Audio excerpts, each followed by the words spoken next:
안녕하세요.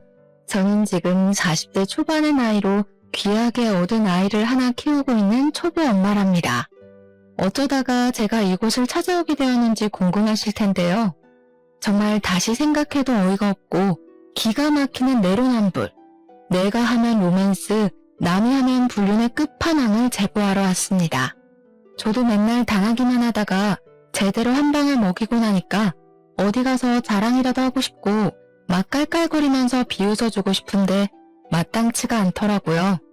요즘은 남에게 제가 잘한 일을 말해봐야 기쁨이 2배가 되는 것이 아닌 질투가 2배로 늘어난다는 소리를 듣고 물어물어 이 소중한 공간을 찾아오게 되었습니다.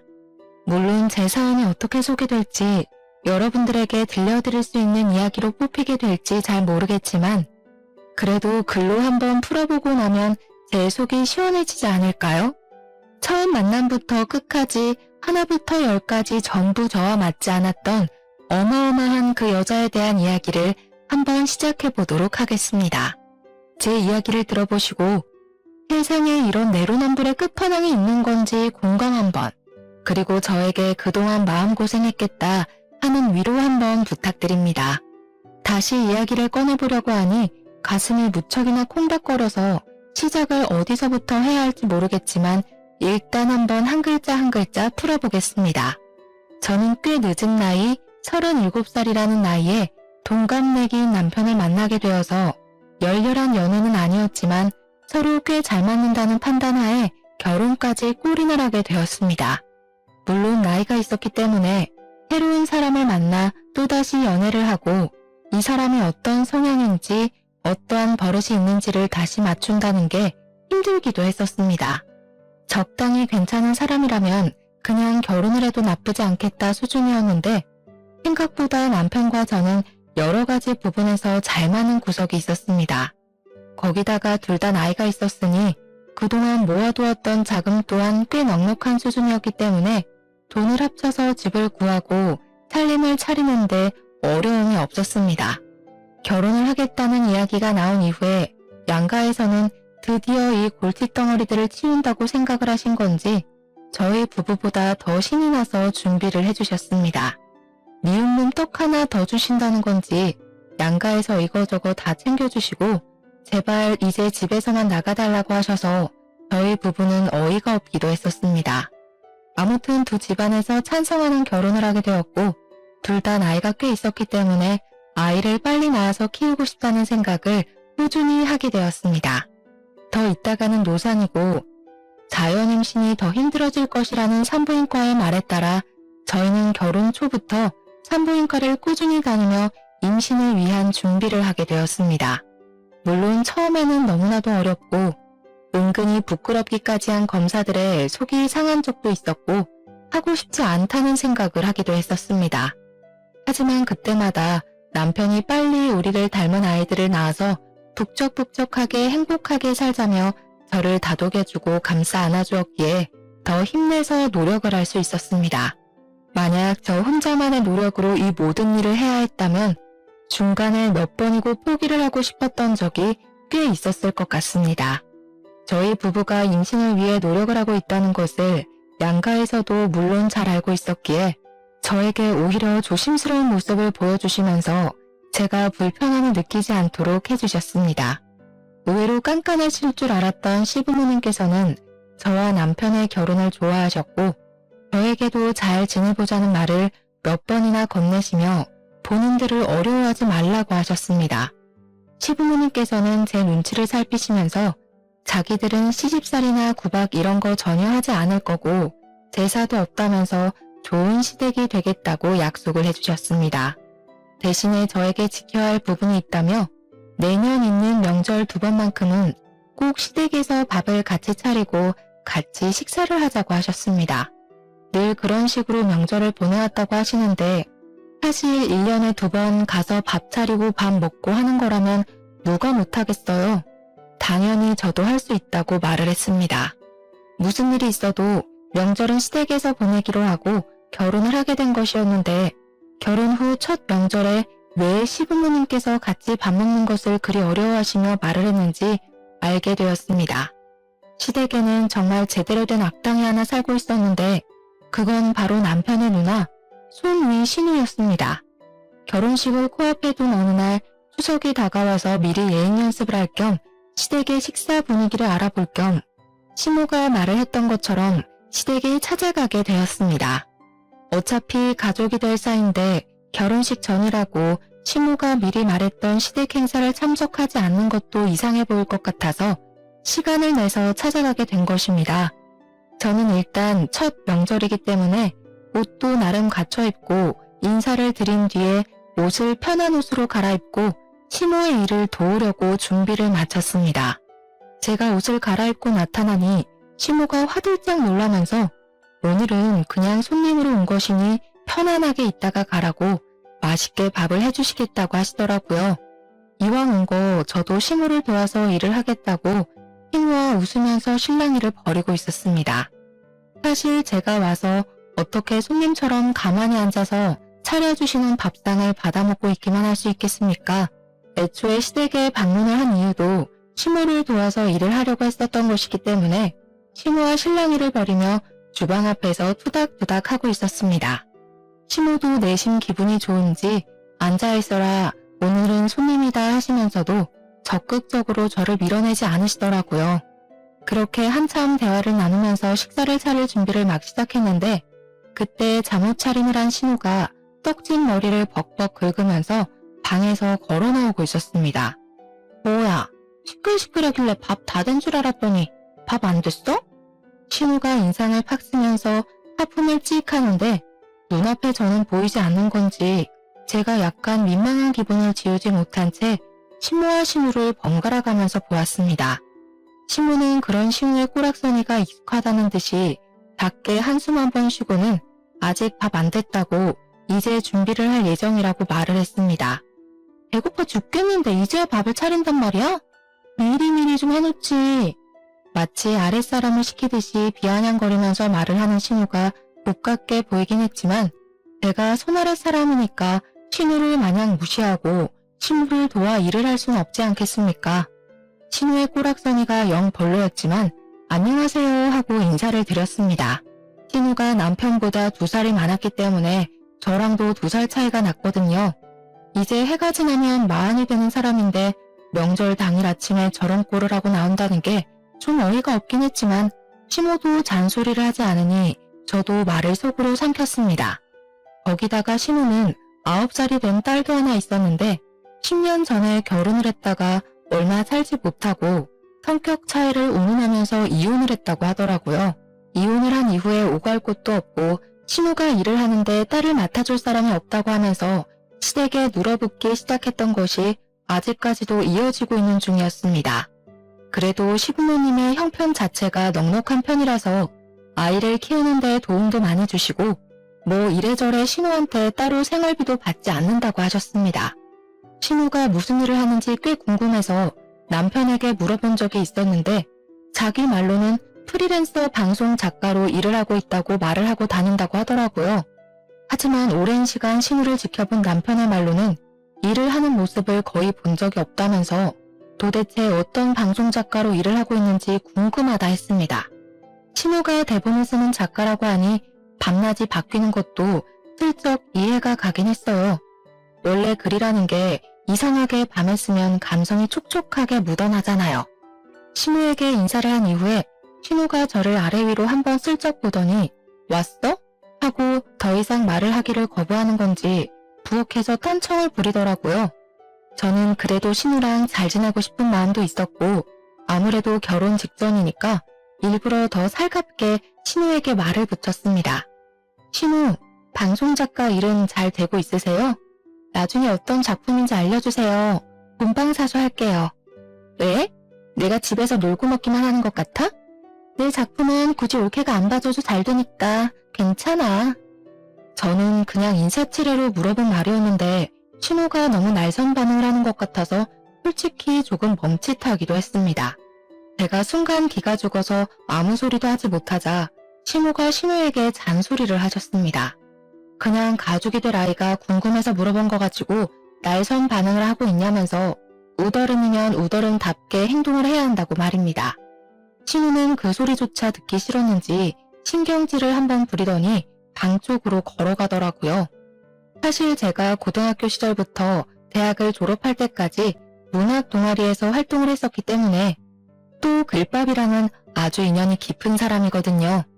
저도 한때는 작가가 꿈이었을 정도로 글 쓰는 것을 좋아하기도 했고 글을 곧잘 써내려가던 사람이었기 때문에 신우의 직업이 친숙하기도 하고 부럽기도 했습니다. 제 주위에 작가로 일을 하고 있는 동기들도 있고 해서 신우의 작품이 궁금하기도 했고 신우와 함께 공감대를 형성할 수 있을 거라고 생각을 했었기에 말문을 열었던 것입니다. 하지만 신우는 제가 신우에게 빈정거린다고 느꼈었나 봐요. 같은 말이라고 해도 제가 해서 그렇게 더 받아들인 건지 뭔지 제가 너무 당황을 한 나머지 신우에게 오해를 쌓은 것 같은 기분이 들어서 신우에게 서둘러서 오해를 풀기 위해 말을 했습니다. 그런 의미 아니었어요, 신우. 그냥 신우랑 친해지고 싶어서. 내가 그 시커먼 속을 모를 줄 알고 그래? 나는 집에서 놀고 먹는 것 같아서 무시하는 거잖아. 회사 다닌다고 유세를 떠는 거야, 뭐야? 내가 요즘 드라마 대본 기가 막힌 거 하나 쓰고 있는데 대박 나면 다들 국물도 없을 줄 알아. 그러면서 사춘기 아이처럼 방문을 쾅 닫고 들어가는 것이 아니겠습니까? 신우와 저는 황당함을 감추지 못하고 어색하게 다시 요리를 하려고 재료를 손질하고 있는데 그때 갑자기 신우 방문이 열리더니 신우가 시모를 향해서 소리를 한 번 더 지르더라고요. 밥 다 되면 나 빼고 먹을 생각하지 말고 나 불러. 진짜 기가 막히고 코가 막힌다는 말이 어디서 유래되었는지 느껴질 정도로 신우의 행동은 어린아이보다 더 철이 없고 황당했습니다. 신우도 그런 신우가 부끄러운 건지 괜히 제 눈도 못 마주치시고 밥이나 차리자고 하시면서 허둥지둥 움직이시더라고요. 저 같아도 나이 마흔 먹은 딸이 저러면 그럴 것 같았습니다. 사춘기에 다다른 청소년기 학생도 아니고 나이 마흔이면 사실 이제는 갱년기에 더 가까워질 나이에 접어드는 건데 어찌 그리 생각이 없는지 말입니다.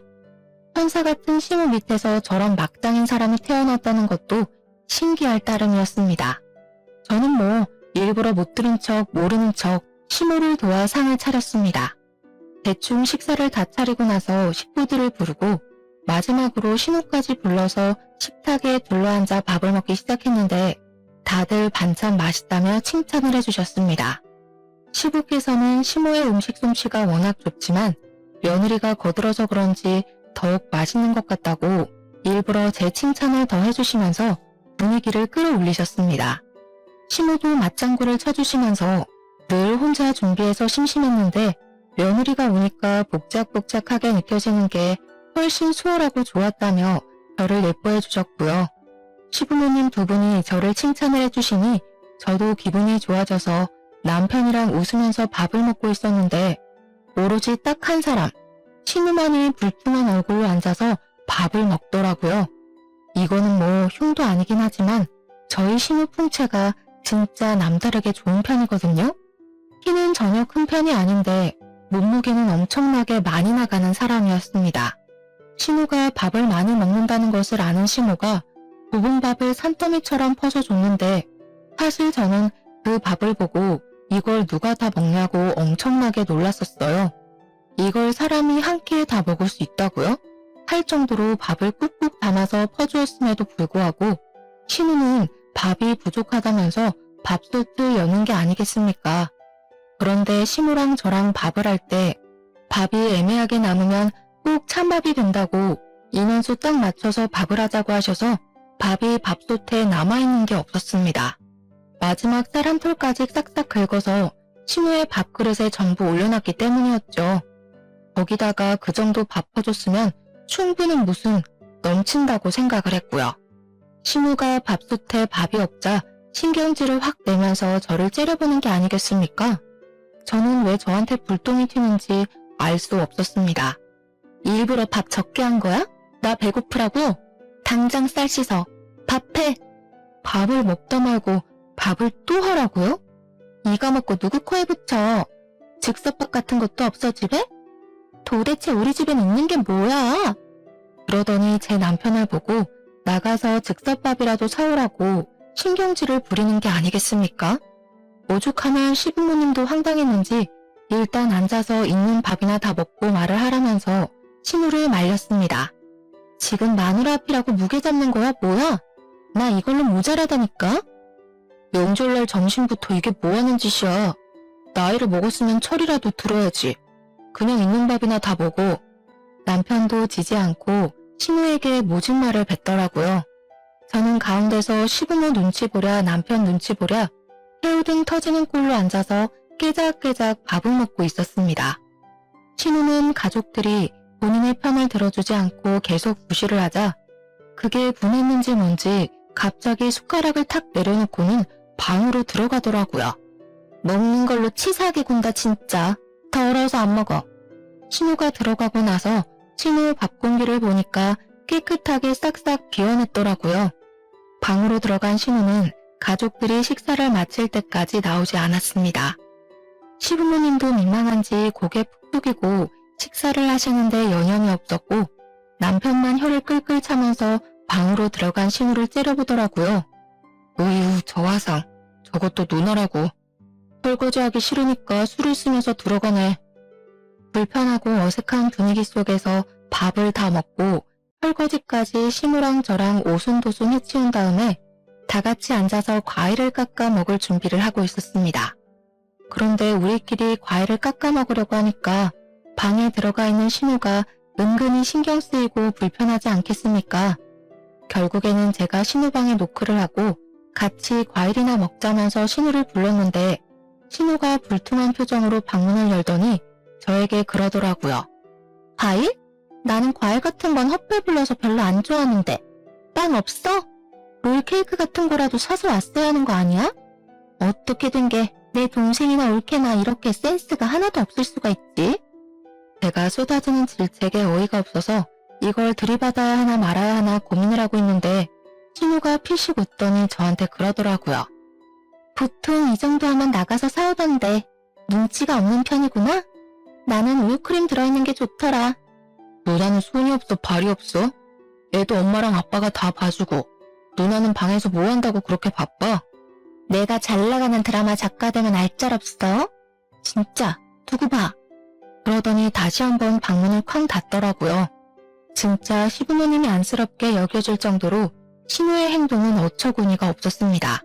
근데 뭐 시부모조차도 그런 신우를 포기하고 아무 말도 하지 않는데 제가 나서서 2살이나 위인 신우한테 한마디 할 수 있는 상황도 아니지 않겠습니까? 저는 이 모든 것들을 꾹꾹 눌러 참고 언젠가 기회가 오면 신우에게 한마디 크게 해줘야겠다 생각을 하고 마음에 담아두고 있었습니다. 당연히 빵은 시부모님께서 사오지 말라고 하셔서 남편도 저도 사러 다녀오지 않았습니다. 빵까지 사오라고 했으면 참지 못하고 한마디 했을지도 모르겠어요. 그 이후에 결혼식을 올리게 되었고 결혼식 당일에 신우는 아무 소리도 하지 않고 얌전히 자리를 지키고 있더라고요.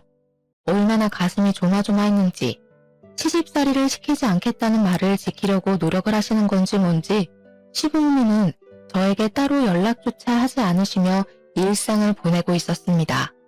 하지만 전혀 엉뚱한 곳에서 시집살이가 시작되었는데 그것은 바로 집에서 놀고 먹는 신우였습니다. 도대체 하는 일도 전혀 없는 백수나 다름없는 사람이면서 왜 저를 부려먹으려고 그렇게 눈에 불을 켜고 달려드는지 알 수가 없었습니다. 저는 직장을 다니고 있는 사람인데 평일이고 주말이고 할 것 없이 자꾸 저에게 이것저것 부탁을 빙자한 심부름을 시키는 게 아니겠습니까? 차라리 딱 잘라서 심부름 같아 보이면 저도 거절을 할 텐데 안 들어줄 수도 없는 그런 애매한 것들을 시키더라고요. 우리 엄마가 단팥빵이 먹고 싶다고 하던데 혹시 백화점 지하 1층에 있는 빵집에서 사다 줄 수 있어? 엄마가 너무 찾네. 마침 거기 올케네 집 근처잖아. 우리 애가 올케랑 같이 영화를 보러 가는 게 소원이라고 하던데 혹시 주말에 우리 애 좀 데리고 영화 보고 밥도 먹고 할 수 있어? 요즘 몸이 허한지 글쎄 홍삼 선물 같은 거 한번 들어왔으면 좋겠다 싶더라. 우리 엄마가 손녀딸 보느라 힘들잖아. 자꾸 시댁 핑계를 대면서 저에게 이것저것을 조르는데 염치가 없어도 너무 없지 않겠습니까? 거기다가 다른 건 몰라도 시조카를 저에게 맡기려고 하는 건 선 넘었다고 생각했습니다. 하지만 시조카가 신우와는 다르게 일찌감치 철이 조금 들어있었고 평소에도 귀찮게 굴거나 하지 않았기 때문에 신우를 위해서가 아니라 황혼 육아로 힘들어하시는 시모를 위해서 신우의 심부름을 했어요. 시모 생각에 제가 가끔 시조카를 대신 돌봐주기도 하고 그렇게 시간을 보내고 있었습니다. 하루는 시모에게도 일이 있어서 안 된다며 신우의 간곡한 부탁에 시조카를 보게 되었는데 9살이면 초등학생이지 않겠습니까? 같이 마트에 갔다가 유행하는 캐릭터 인형을 선물로 사주게 되었는데 시조카가 정말 선물이라는 걸 처음 받아보는 사람처럼 너무 좋아하더라고요. 시조카가 처음으로 아이 같은 모습으로 방방 뛰는데 이런 걸 자주자주 사줘도 되겠구나, 선물하는 보람이 있구나 하고 느끼게 되었습니다. 그런데 어느 날 저녁에 신우에게서 전화가 와가지고 저에게 성질을 버럭 부리는 게 아니겠습니까? 이런 걸 왜 사줘서는 애가 다른 모양의 캐릭터까지 사달라고 하게 만드는 거야?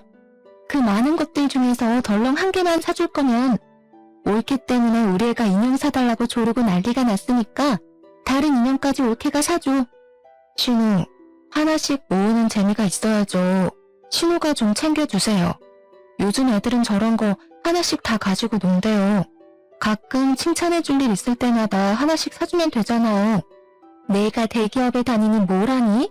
돈 있는 너네가 사다 주면 몰라도 내가 무슨 돈이 있어서 저 비싼 걸 하나하나 챙겨서 주냔 말이야.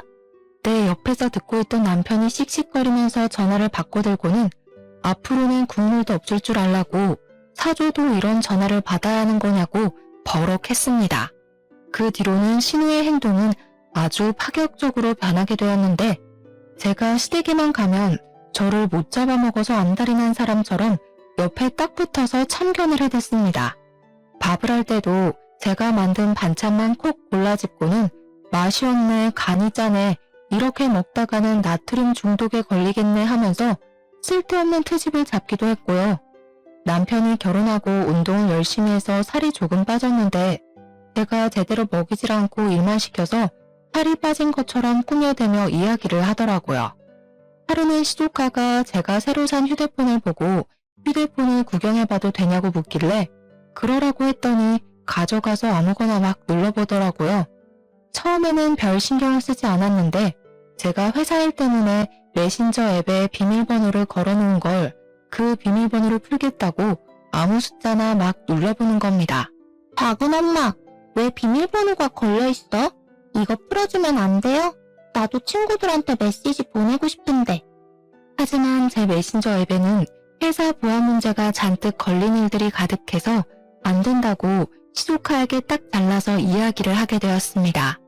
사실 메신저 앱 말고 그냥 일반 문자 메시지 써도 되는 일이기 때문에 시조카를 설득하려고 했는데 신우가 그걸 보더니 바로 시부모 앞에서 비아냥거리더라고요. 올케, 수상하게 왜 비밀번호를 걸어서 메신저를 못 쓰게 해? 혹시 바람이라도 피우는 거 아니야? 어디 한번 풀어봐. 우리 구경이나 하자. 바람 피우는 거면 어떡해. 아직 결혼한 지 1년도 안 됐는데. 알고 보니 전 남자친구들이랑 연락하고 지내는 거 아니야? 신우, 그게 무슨 소리예요. 저 그런 적 한 번도 없고 회사 보안 문제 때문에 어쩔 수 없이 걸어둔 거예요. 올케, 정색하는 거야 지금? 농담인데 뭘 그렇게 과하게 반응을 하고 그래. 농담이어도 할 말이 있고 하면 안 되는 말이 있죠. 시부모님도 다 계신데. 지금 올케가 나 가르치는 거야? 세상 오래 살고 볼 일이네. 아니 내가 궁금해서 물어보는 거잖아. 궁금해서. 혹시 바람이라도 피우고 있으면 우리 동생은 낙동강 오리알 되는 건데 안 그래? 그러게 왜 의심스럽게 메신저 앱만 비밀번호를 잠가놨냐 이거지. 회사 보안 문제 때문이라고 말씀드렸잖아요.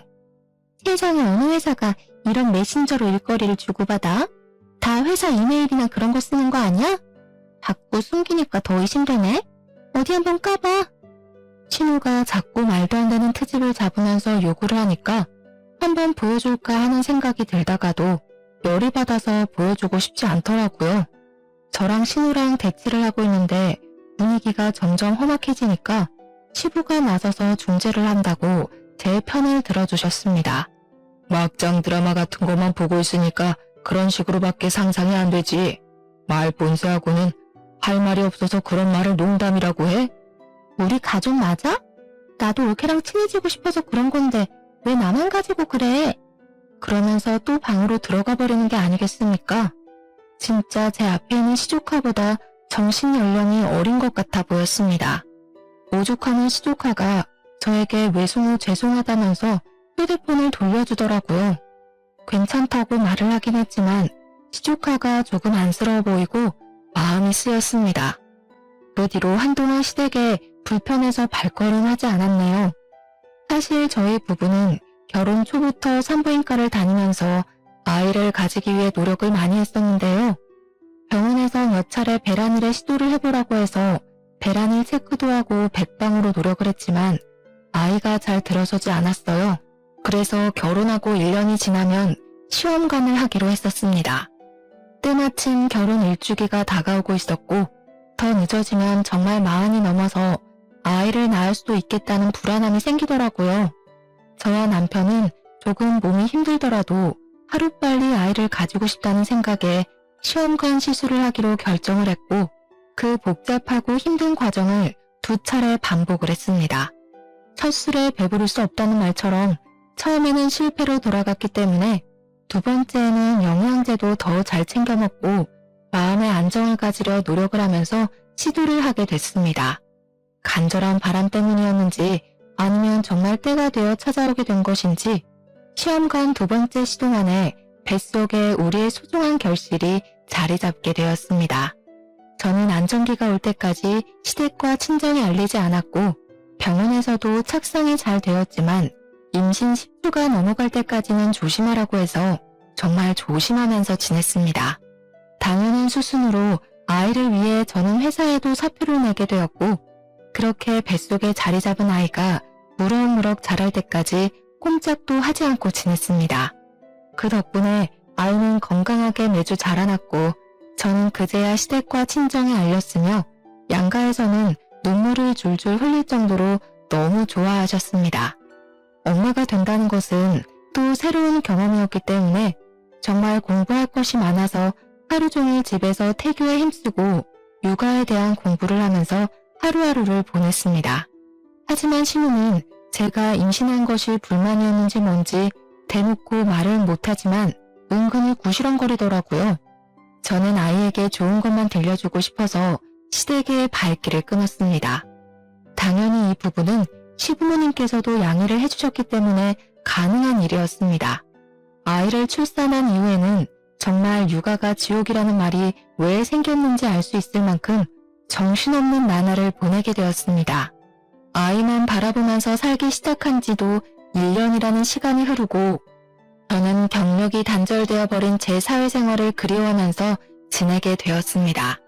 물론 아이를 본다는 것은 너무 행복하고 기쁜 일이긴 했지만 그래도 저만의 목표라는 게 존재했는데 그 꿈을 다 이루지 못하고 출산과 육아를 위해 내려놨어야 했으니까요. 은근히 쳇바퀴처럼 돌아가는 일상에 무료함을 느끼고 바쁘게 사회생활을 하는 남편이 부럽게 느껴질 때쯤 저에게 우연치 않은 기회가 찾아왔습니다. 어느 날 대학 동아리를 같이 했던 선배에게 연락이 오게 되었는데 제가 대학 시절에도 문학 동아리에서 활동을 했었거든요. 저에게 요즘 뭐 하고 있냐고 애 키우느라 바쁘냐고 물어보시길래 바쁘긴 하지만 이제 조금 여유라는 것도 생기고 그럭저럭 살만하다고 말을 했습니다. 저에게 일은 하지 않고 지내냐고 조심스럽게 물어봐서 일을 그만두게 되었다고 했더니 잘 됐다고 박수를 짝 치는 게 아니겠습니까? 내가 요즘 단편 드라마 대본을 쓰고 있는 중이거든? 근데 혼자서 쓰는 게 너무 힘들더라고. 요즘은 대본도 다 그룹으로 무리지어서 아이디어 쪼개서 쓰는 거 알지? 그래서 하는 말인데 나랑 같이 일해볼 생각 없어? 가끔 미팅만 하면 되고 집에서 여유로울 때 일하면 되는 거라. 제가 그걸 할 수 있을까요? 어려울 거 없어. 내가 드라마 쪽은 몇 편 손해본 게 있어서 이제 제대로 내 이름 걸고 해보려고 하는 거라 많이 어렵진 않을 거야. 어차피 재택근무로 일을 할 수 있는 것이고 저도 아이가 자는 시간 동안에는 시간이 남으니까 가능하겠다 싶은 생각이 들었습니다. 거기다가 일이라는 걸 해야 몸이 조금 더 활동적으로 쓰일 것 같다는 마음에 선배에게 잠시 고민을 하다가 하고 싶다고 말을 하게 되었습니다. 남편도 제 결정에 힘을 실어주면서 아이가 자는 시간뿐만 아니라 자기가 퇴근하고 돌아오면 애를 봐주겠다고 한번 해보라고 하더라고요. 막상 일을 시작하기 전에는 제가 과연 이런 일을 잘할 수 있을까 걱정이 앞섰는데 일을 하니까 아이디어가 마구마구 샘솟는 게 아니겠습니까? 제가 왕년에 쓰던 실력들이 죽지 않아서 그런 건지 아니면 결혼 후에 신우 덕분에 막장을 많이 겪어서 그런 건지 모르겠지만 말입니다. 선배가 쓰는 드라마 대본에 찰지게 대사를 팍팍 붙여 넣어가며 막장을 더 막장처럼 만들었더니 선배가 진짜 이런 생각은 어떻게 하는 거냐고 존경하더라고요. 차마 우리 신우 덕분에요 라고 말은 못하고 상상의 나래를 펼쳤다고 말을 했죠 뭐. 맨날 집에서 애만 보고 있다가 갑자기 일을 시작하니까 너무너무 재미있고 저 혼자만의 시간을 가질 수 있어서 행복하기까지 했습니다. 제가 즐거워하는 걸 보고 남편도 시댁에 가서 이야기를 했고 시부모님께서도 너무 잘 됐다고 응원을 해주셨는데 신우가 갑자기 버럭했다는 겁니다. 글 쓰는 게 애들 장난처럼 쉬운 줄 아나? 뭐 그렇게 쉽게 한다고 난리들인지. 이러니까 작가들이 다 욕먹는 거야. 퀄리티가 별로라고. 신우는 아마 제가 신우랑 같은 직종으로 일을 하게 된 것에 대한 질투심 혹은 자격지심 같은 게 있는 것 같아 보였습니다. 아무튼 제가 도운 선배의 대본이 대형 방송사랑 계약을 하게 되면서 선배가 신인 작가로 이름을 알리게 된 아주 좋은 기회가 되었습니다. 저한테 대사를 찰지게 써주어서 계약이 된 것 같다면서 명품 선물도 보내주고 남편도 저에게 작가님하고 부르면서 축하한다고 말을 해주었습니다.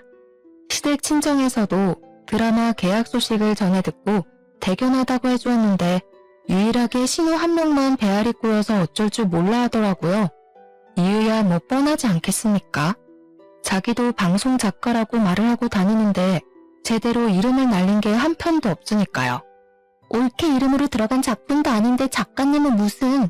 다들 뭐 그렇게 비행기를 띄우고 그래? 허세 부리지 마. 저게 뭐 대단한 건 줄 알아? 나도 다른 유명 작가한테 묻어가면 시청률 1위 찍는 대본? 그거 우습게 쓰지. 속으로 우리 선배도 유명 작가 아니고 이제 막 첫 작품을 시작한 신인 작가라고 말을 하고 싶었지만 그래봐야 거품 물고 있는 신우랑 머리채 특기밖에 더 하겠나 싶었습니다. 한 번이라도 곱게 칭찬을 해줬으면 저도 기분 좋았을 텐데 시기 질투가 워낙 심해서 뭐 바라지도 않았어요. 그렇게 1년 반이라는 시간이 더 지나고 드라마 첫 화가 반영되는 날을 기념해서 시댁에 다 같이 앉아서 TV를 보기로 했습니다.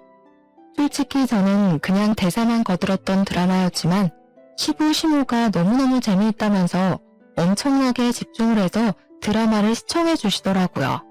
그런데 첫 화에서 남자 주인공이 불륜을 피우는 장면이 나오는데 그걸 보더니 신우가 콧방귀를 끼면서 시비를 걸고 넘어지는 게 아니겠습니까?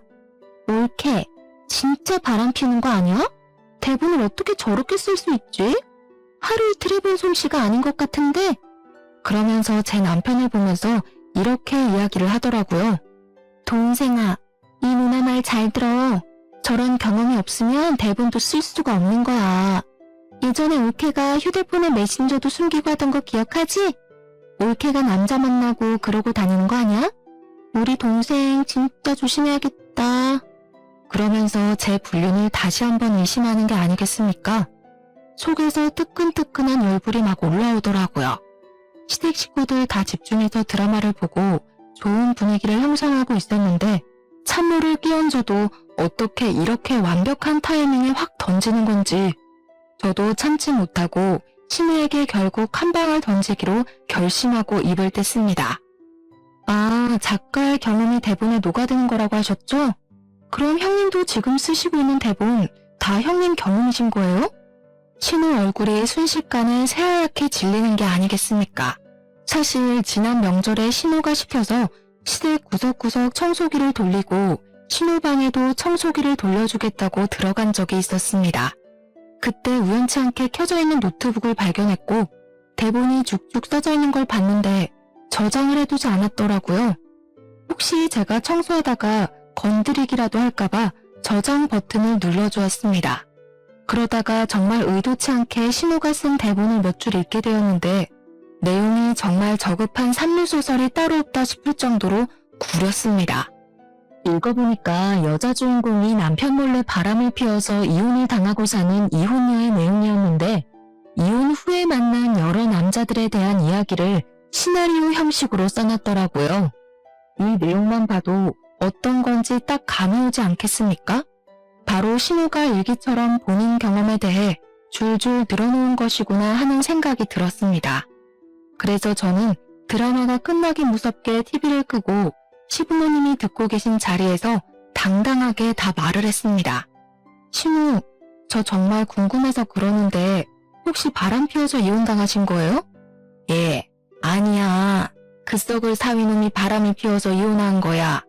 세상에 어떻게 지초를 두고 바람을 피우는 짓을 할 수가 있는지. 엥? 어머님, 잘못 알고 계신 것 같아요. 형님이 좀 전에 그랬잖아요. 작가는 경험에서 어우러진 내용을 쓴다고요. 제가 저번에 본 형님 대본에는 주인공이 딴 남자랑 바람 피워서 이혼당한 싱글맘에 대한 내용이던데요. 아, 그리고 제가 정말 몰라서 물어보는 거예요. 거기에 호프집에서 만난 키가 185cm인 남자에 대해 써져 있던데 신우가 혹시 이번 주에 외박하지 않았어요? 신우가 진짜 엄청나게 당황하더니 저에게 정신나간 년이라고 말을 하면서 악당을 퍼붓는 거냐고 절대 아니라고 시부모님 앞에서 고래고래 소리를 지르더라고요. 저는 일부러 신우 열받으라고 비아냥거리면서 이야기를 했습니다. 아, 아니면 말고요. 저도 농담이에요. 뭘 그렇게 발끈까지 하세요? 그냥 형님도 작가시니까 본인 경험이 대본에 적혀있진 않을까 확인차 물어본 건데 그렇게 화를 내시니 더 의심스럽네요? 제가 일부러 억지 웃음을 지으면서 말을 하는데 남편이 그 분위기에서 아주 조용히 입을 열었습니다. 사실 누나가 바람 피운 거 맞잖아. 엄마 아빠, 사실은 누나가 바람 피워서 이혼당한 거 맞아. 내가 몇 년 전에 누나 이름으로 온 이혼소송장 읽어봐서 알아. 누나가 잘못해서 이혼당한 거야. 그 순간 분위기가 싸해지더니 시모가 갑자기 머리를 부여잡고 목소리를 내시면서 주저앉으시고 시부는 신우한테 그게 사실이냐고 추궁을 시작하셨습니다. 신우가 처음에는 허옇게 질려서 아무 말도 못하더니 다 들켰다는 생각이 들었는지 조금은 뻔뻔할 정도로 순순히 맞는다고 대답을 했습니다. 그러니 시부가 부들부들 떨리는 몸을 하고서 신우에게 분노를 억누르고 말을 하시더라고요. 너 여태 거짓말한 거야? 어떻게 부모를 속여? 왜 애꿎은 사회 욕을 하게 만들어? 넌 네 딸 보기 부끄럽지도 않냐? 철이 없어도 어쩜 이렇게 철이 안 들어? 언제까지 부모가 네 그늘막이 되어줄 것 같냐? 너 안 되겠다. 이게 진짜 오냐오냐 해주니까 당장 이 집에서 나가. 네 딸 데리고 나가서 스스로 돈 벌어서 살아. 이제 스스로 알아서 살라는 말에 신우가 기겁을 하더니 그때부터 무릎을 꿇고 시부의 다리를 붙잡고서는 한 번만 살려달라고 울고불고 하더라고요. 아빠 딸 쫓아내면 진짜 노숙자가 될지도 몰라. 진짜 한 번만 살려줘. 시부와 시모는 꿈쩍도 하지 않았는데 그 순간 방에서 자고 있는 시조카가 소란스러웠는지 깨서 나오더라고요. 시조카에게 다시 방으로 들어가라고 말을 하려는 순간 진짜 신우년이 답도 없는 소리를 한 건지 시조카가 멍한 얼굴로 신우에게 물어보더라고요. 엄마가 바람 피운 거야? 시조카가 눈물을 뚝뚝 흘리면서 신우에게 질문을 하는데 온 가족이 아무 말도 하지 못하고 입을 꾹 다물었습니다. 초등학생이니까 이미 알 건 다 아는 나이 아니겠습니까? 신우는 시조카에게도 가스라이팅을 했던 것이었습니다. 바람 피운 아빠가 나쁜 놈이라고 다시는 아빠를 볼 생각도 하지 말라고 애한테 무한히 세뇌를 시켜놨던 것입니다. 시조카가 나오자 신우는 오히려 위기를 기회라고 생각을 한 건지 뭔지 정말 나쁜 년처럼 시부에게 강짜를 놓더라고요. 우리 딸이 밖에서 거짓소리를 들어도 상관없다는 거야? 아빠, 진짜 우리 내쫓으면 안 돼. 아빠가 안 도와주면 우리 딸 밥도 제대로 못 챙겨 먹일 거고 새옷도 못 사주고 할 텐데 그럼 친구들 사이에서 당연히 왕따를 당하지 않겠어? 아빠는 손녀딸이 그런 취급당하면 좋겠냐고. 야, 너는 뭘 울고 있어? 빨리 할아버지 잘못했어요 하고 빌어. 신우가 시조카의 팔을 흔들자 시부가 더 열이 받은 건지 갑자기 손을 들어 올려 신우의 귀싸대기를 날려버렸습니다. 넌 너의 잘못과 거짓말로 자식이 지 친아버지도 못 보고 사는데 뭐가 어쩌고 어째? 나한테 빌어? 인연이 정신 못 차렸지? 그러더니 풍채 좋은 신우를 붙잡고는 주방 가위를 들고 와서 제대로 감지도 않은 신우의 치렁치렁한 긴 머리를 확 잘라버리는 것이 아니겠습니까? 그리고 신우 지갑을 가져와 시부가 준 카드들도 죄다 잘라버렸습니다. 오늘부터 너는 내 딸 아니다. 이 집에서 나가. 나가서 죽든 살든 내 알 바 아니다. 신우가 잘못했다고 하면서 엉겨붙으면서 울었지만 그날 바로 시부는 신우를 쫓아냈고 시조카는 신우의 전남편에게 보내버렸습니다. 시조카가 사실은 자기 친구를 엄청나게 보고 싶어 했더라고요. 시부는 전사위에게 진심으로 사과하고 그동안 오해를 했음을 말했다고 했습니다. 손녀가 아빠를 많이 보고 싶어 한다고 말을 전하니 신우 전남편이 다음날 바로 시댁에 찾아와서는 시조카를 데리고 갔다고 하더라고요. 순식간에 정리가 되어버린 시댁 덕분에 싹수 없는 신우는 이제 시댁에서 더 이상 볼 일이 없어졌고 시부모가 저희에게도 신신당부를 했습니다. 신우 이야기를 하지도 말고 신우 연락도 절대 받아주지 말라고요. 그렇게 6개월이라는 시간이 지났고 추석이 다가오게 되었습니다. 상을 차리기 위해서 신우와 함께 장을 보러 갔는데 어디로 갈까 하다가 평소에는 잘 가지 않는 창고형 대형마트에 가게 되었습니다. 그런데 거기서 아주 충격적인 장면을 목격했지 뭡니까? 바로 시식 코너에서 땀을 뻘뻘 흘려가면서 떡갈비를 굽고 있는 신우를 발견하게 된 것입니다. 신우가 멀뚱히 서서 신우를 바라보고 있는 저희를 보자마자 눈물을 글썽이면서 신우에게 엄마 하면서 울더라고요. 신우는 두 다리가 굳은 사람처럼 가만히 서 있길래 저는 어찌해야 할 바를 몰라서 눈치를 보고 있었는데 그 순간 신우가 차갑게 말을 뱉더라고요. 너도 이제 네가 스스로 돈 벌어서 살아야지. 떡갈비 열심히 굽고 팔아라. 저는 그래도 자기 배로 낳은 딸인데 단호하게 반응하는 시부모의 모습에 감탄을 하게 되었습니다. 저야 뭐 당연히 시댁에서 여전히 예쁨을 받으면서 잘 지내고 있고 선배의 다음 드라마 대본까지 함께 집필을 하게 되었습니다. 이번에는 제 이름까지 넣어주겠다고 했으니 조만간 드라마 대본 한 편에 제 이름이 올라가는 일도 생기지 않을까 싶습니다. 어쨌든 간에 스스로 나락에 가게 된 우리 신우가 문득 떠오르는 밤이라 일하다 말고 이렇게 찾아와 사연을 남기고 갑니다. 이래서 사람이 착하게 사는 게 중요하다고 하나 봐요. 여러분들도 남에게 상처 주는 말은 멈추시고 나 자신을 사랑하며 살길 바라겠습니다. 감사합니다.